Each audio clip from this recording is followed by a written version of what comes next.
시카고에서 남서쪽으로 약 200마일 정도 내려가면요, 스프링필드라고 하는 도시가 있습니다.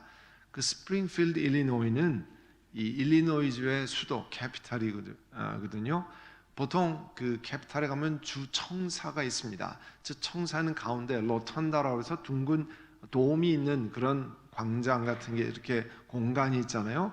거기에 지난 3년 동안 금년에도 계속해서 일리노이의 사타닉 템플, 사탄 신전에서 자기들이 섬기는 사타닉 디어티, 사탄의 모습을 태어난다고 하는 어린 사탄에, 그래서 베이비 사타닉 디어티 이 모습을 이 로톤다 주청사에 놓았는데, 어디다 놓았냐면 예수님의 탄생 장면인 네티비티 씬 옆에다가 가져다 놓았습니다. 그들의 의도는 예수님의 탄생을 비웃기 위해서 일부러 세워놓은 거죠.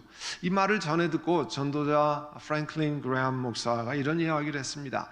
헤롯 왕이 아기 예수를 살해하기 위해서 그의 군대를 베들레헴에 파견한 이후로 이 악마는, 사탄은 크리스마스를 없애기 위해 끊임없이 노력하고 있다고 했습니다. 그리고 일리노이 주 청사에다가 이렇게 사탄의 베이비라고 갖다 놓는 것을 듣고는 This is just another very sad attempt, 아주 서글픈 또 다른 시도라, 이렇게 이야기를 했습니다. 동방박사 일행이 예루살렘을 포함한 유대 지방을 다스리던 헤롯 왕을 이 페르시아에서 이란 지방에서 찾아왔죠. 이들이 헤롯 왕에게 유대인의 왕으로 나시니까 도대체 어디에 있습니까? 그렇게 물었기 때문에 헤롯 궁에 소동이 일어났습니다. 헤롯 왕은요, 대제사장, 율법교사를 다 모아놓고 그리스도 메시아가 어디에서 태어날지를 물었습니다. 그리고 베들레헴에서 태어난다고 하는 예언을 듣고 동방박사 일행에게 베들레헴에서 태어난다고 합니다 하는 것을 알려주었습니다. 동방박사 일행은 다시 베들레헴으로 향할 때 별의 인도를 받고 예수님이 나신 그 집을 향해 갔습니다. 그리고 왕에게 드리던, 다른 나라에서는 신에게 섬길 때 드리는 그 예물을 아기 예수님께 드렸습니다. 이 장면을 사실은 돌아가신 운보 김기창 화백께서 이렇게 동양화로, 우리의 동양화로 표시를 했습니다.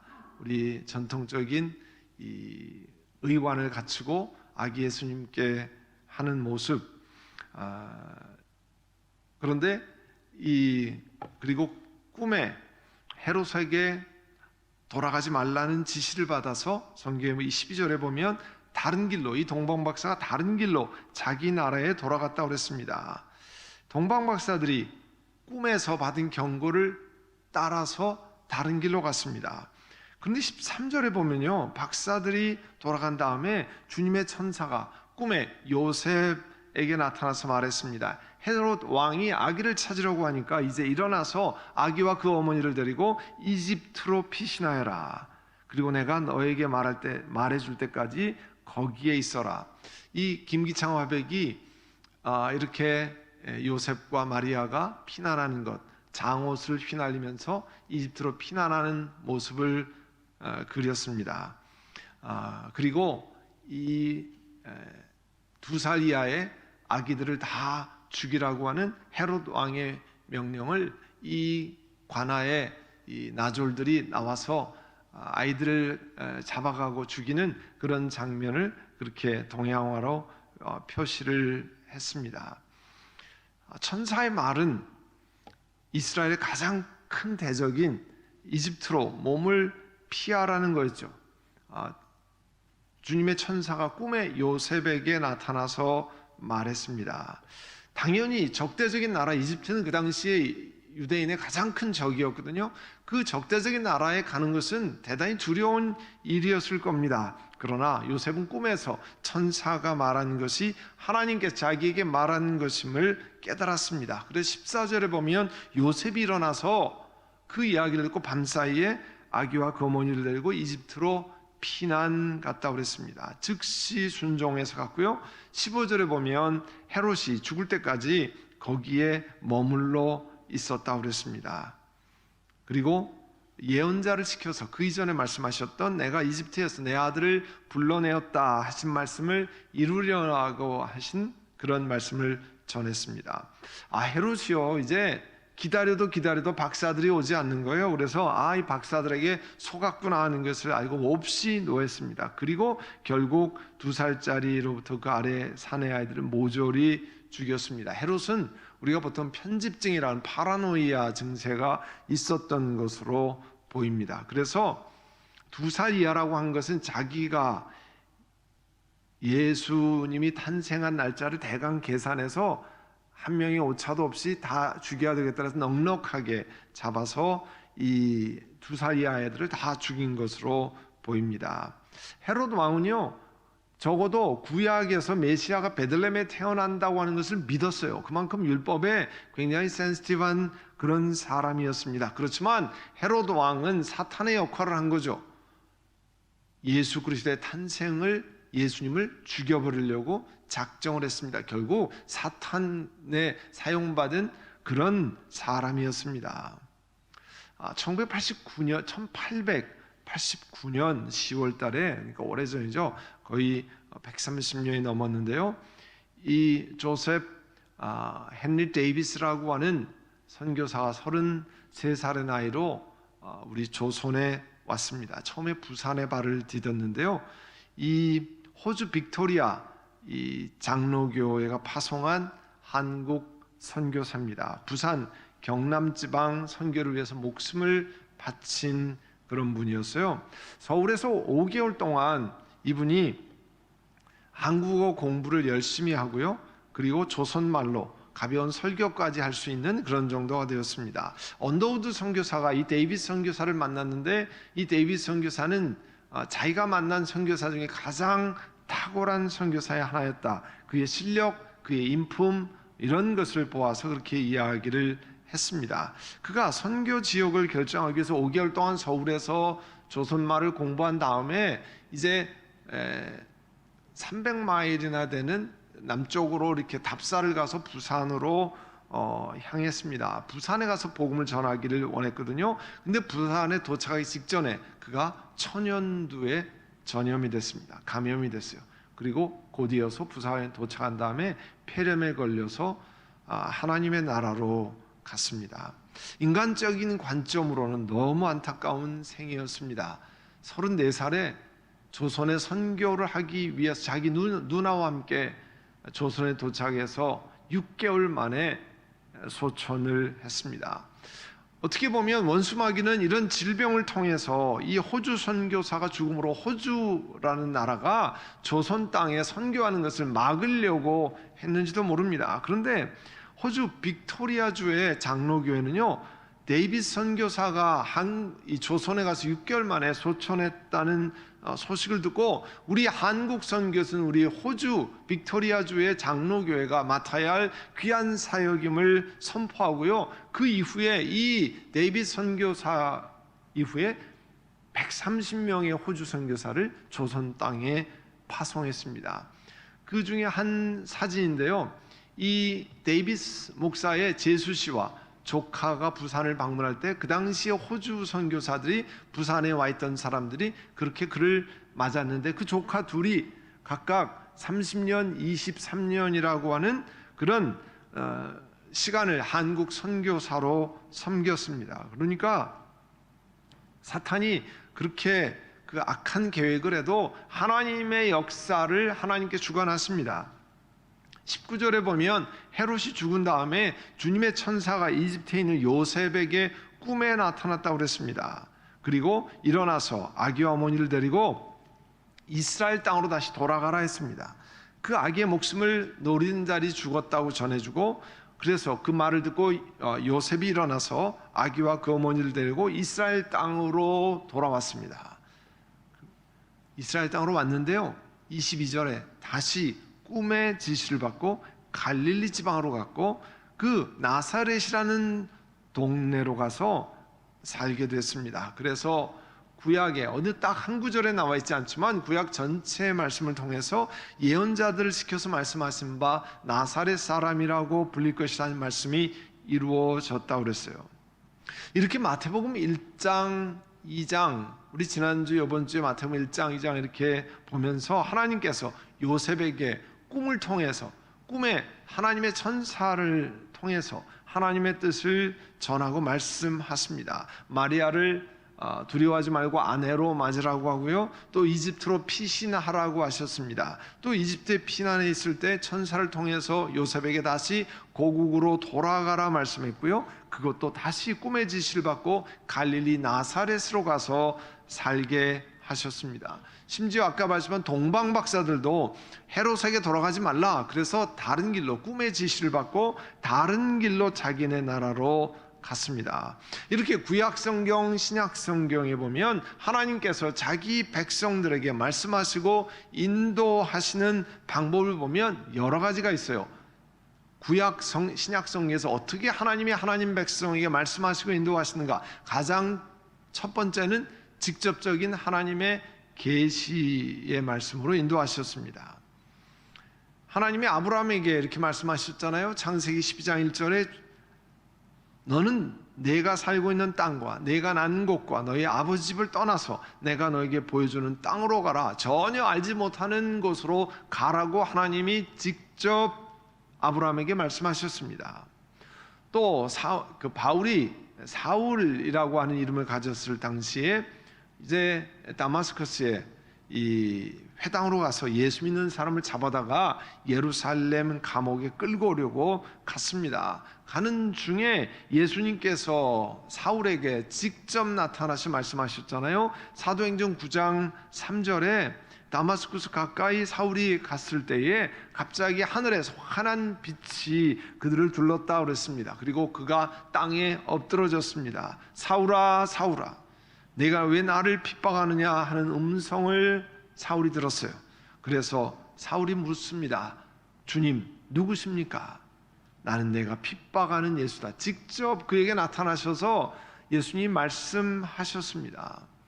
또 구약 성경과 신약 성경 꿈을 통해 하나님이 말씀하셨습니다. 오늘 본문에 보아도 요셉과 동방 박사들을 인도하시고 말씀하실 때 하나님은 꿈에 천사를 나타나게 하셔서 지시를 하셨어요. 그렇지만 우리에게는 이 말씀을 볼 때 꿈에 하나님이 천사를 통해 지시할 때 대단히 주의할 점이 있습니다. 이 서든 베프티스트 교단에서 오랫동안 사역했던 찰스 스탠린 목사님이 쓰신 책 하나님의 음성을 듣는 법 How to Listen to God에서 보면 그가 이렇게 얘기합니다. 성경에서 보면 하나님이 꿈을 통해 인도해 주시는데 그러나 성경 어디에도 하나님의 뜻을 찾기 위해 하나님 꿈을 통해 인도해 주옵소서 그렇게 구하라는 얘기가 없다는 거예요. 그러니까 성경에 꿈을 통해 하나님이 인도하셨다고 해서 우리가 하나님 꿈을 통해 말씀하시오 그렇게 구하라는 말씀이 없으니까 주의해야 된다는 거죠. 다만 하나님이 필요할 때 어느 날 하나님의 사람을 인도할 때 꿈을 통해서도 가르쳐 주실 수 있다는 거죠. 그리고 신구약 성경에서 하나님 인도하시는 방법은 또 하나 보시면 기록된 말씀을 통해 인도하시는 겁니다. 하나님이 이스라엘 백성 인도하시기 위해서 모세에게 뭘 주셨습니까? 돌판에 십계명을 새겨주셨습니다. 이 땅을 살아가는 하나님의 백성이 어떻게 살아가야 하는 그 가이드라인을 십계명을 통해서 주셨습니다. 또 요즘 우리 새벽기도 시간에 오랫동안 살펴본 신명기 말씀을 보고 있는데요. 가나안 땅에 들어가면 신명기 말씀을 통해서 하나님께서 모세를 통해 무슨 말씀을 주십니까? 어떻게 가나안 땅에 구체적으로 살아가야 하는지를 말씀했습니다. 이런 계명들을 통해서 하나님이 이스라엘 백성들에게 원하시는 하나님의 뜻을 전달하십니다. 그리고 특별히 구약 성경에 보면 하나님이 프로핏 예언자를 세우셔서 하나님의 뜻을 전합니다. 하나님의 백성들이 하나님의 뜻에 어긋내서 범죄할 때 하나님은 하나님의 뜻을 전달하는 예언자를 세우셨습니다. 다윗이 범죄할 때 나단 선지자를 세워서 그에게 가서 그를 깨닫게 하고 책망하게 하셨잖아요. 또 그가 하나님 앞에 범죄했기 때문에 이제 하나님이 징계하신다는 말씀을 전했습니다. 그리고 구약 성경에 우리 그 대선지서 또 소선지서 마이너 프로핏이라고 하는 12명의 선지자들, 예언자들, 이사야, 예레미야, 미가, 나움, 하박국, 요엘 이런 사람들 전부 하나님께 세우셔서 이스라엘 백성들에게 하나님의 뜻을 전할 때, 하나님이 말씀하실 때 그 사람을 사용하시는 거죠. 그래서 사실 예언자라기보단 대언자, 하나님의 뜻을 대신 전달하는 사람, 그 번역이 우리에게 더 이해하기가 쉬운 내용입니다. 그리고 이 예수님 잉태 사건에서 이 수태고지 Annunciation Story에서 나오는 이 가브리엘 천사가 마리아에게 나타나서 직접 하나님의 뜻을 전했잖아요. 내게 잉태한 아들은 하나님 성령께서 잉태케 하시는 것이다. 그렇게 하나님이 말씀하시는 경우를 우리가 성경에 봅니다. 그러면 21세기를 살아가는 우리들에게는 어떻게 말씀하시는가? 성경에는 이렇게 말씀하시는데 우리들에게는 어떻게 말씀하시는가? 오늘날에도 우리는 하나님께서 우리에게 말씀하시는 것을 기대하고 고대합니다. 근데 제일 중요한 것은요, 이렇게 하나님의 음성을 듣고 하나님의 가이던스를 받기를 원할 때 제일 먼저 중요한 것은 하나님의 말씀을 인도하심을 신뢰하고 순종할 영적인 준비가 되어 있습니다. 하나님이 인도하면 뭐합니까? 안 들으면 하나 소용이 없죠. 들으려고 하는 귀가 없으면 사실은 하나님이 인도하시는 것도 들리지 않습니다. 그런 거 많이 하잖아요. 여러분 주일날 이렇게 광고할 때도요, 그렇게 가끔 웃습니다. 목사님 언제 그 광고하셨습니까?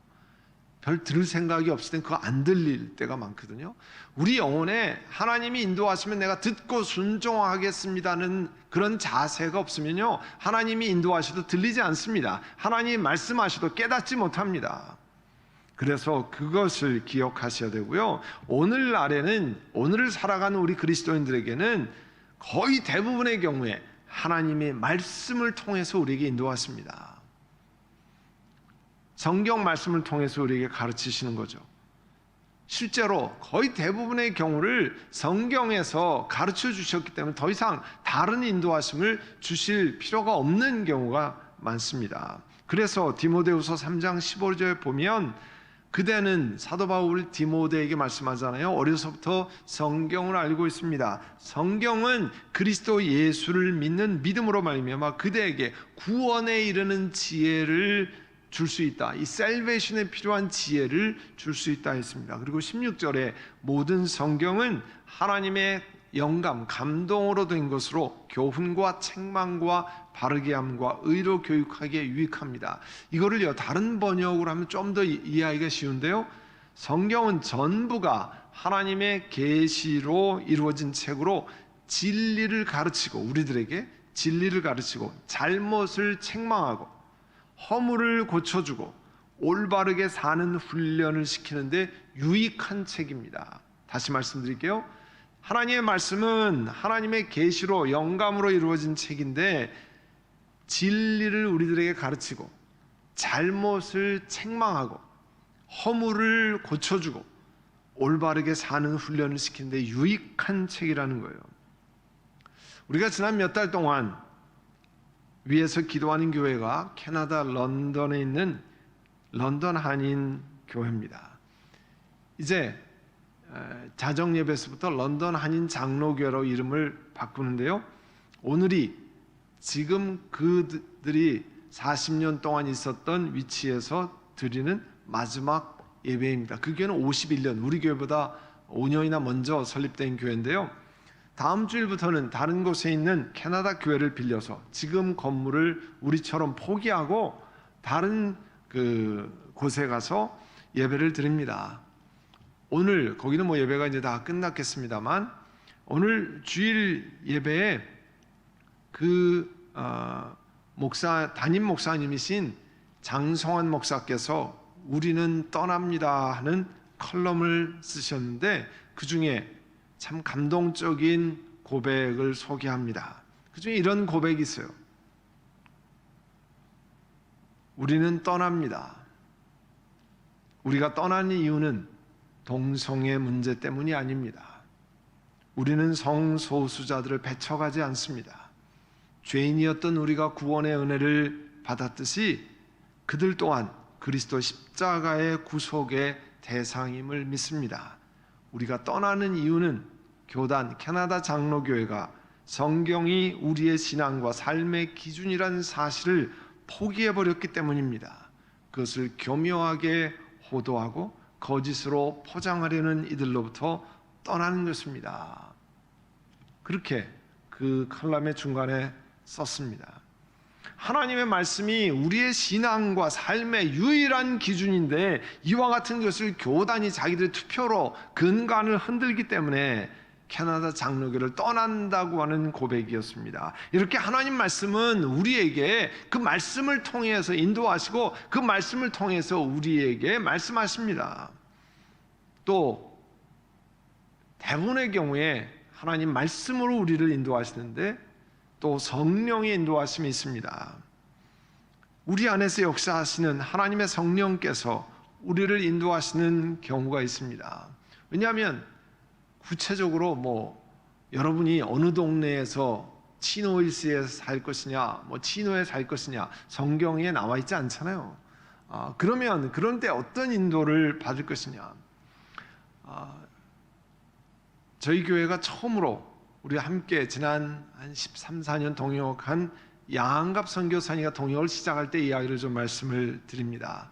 우리 교인 한 분이 소개해서 같이 식사를 한번 했으면 좋겠습니다. 그분이 우리 LA 방문하니까 그래서 우리 교회 은퇴 장로님이신 이린혜 장로님과 함께 점심 식사를 같이 했습니다.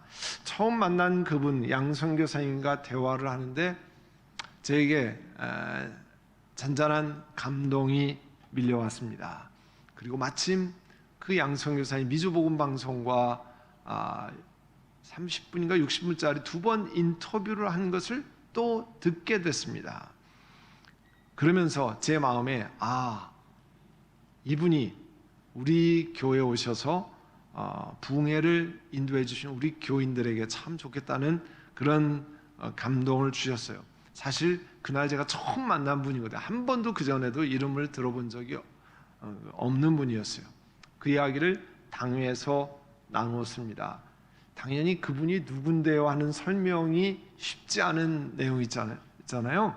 당회에서 2달 동안 그 양선교사님의 설교를 모아서 들어보고 의논하고 기도하면서 양선교사를 모시고 부흥회를 개최했습니다.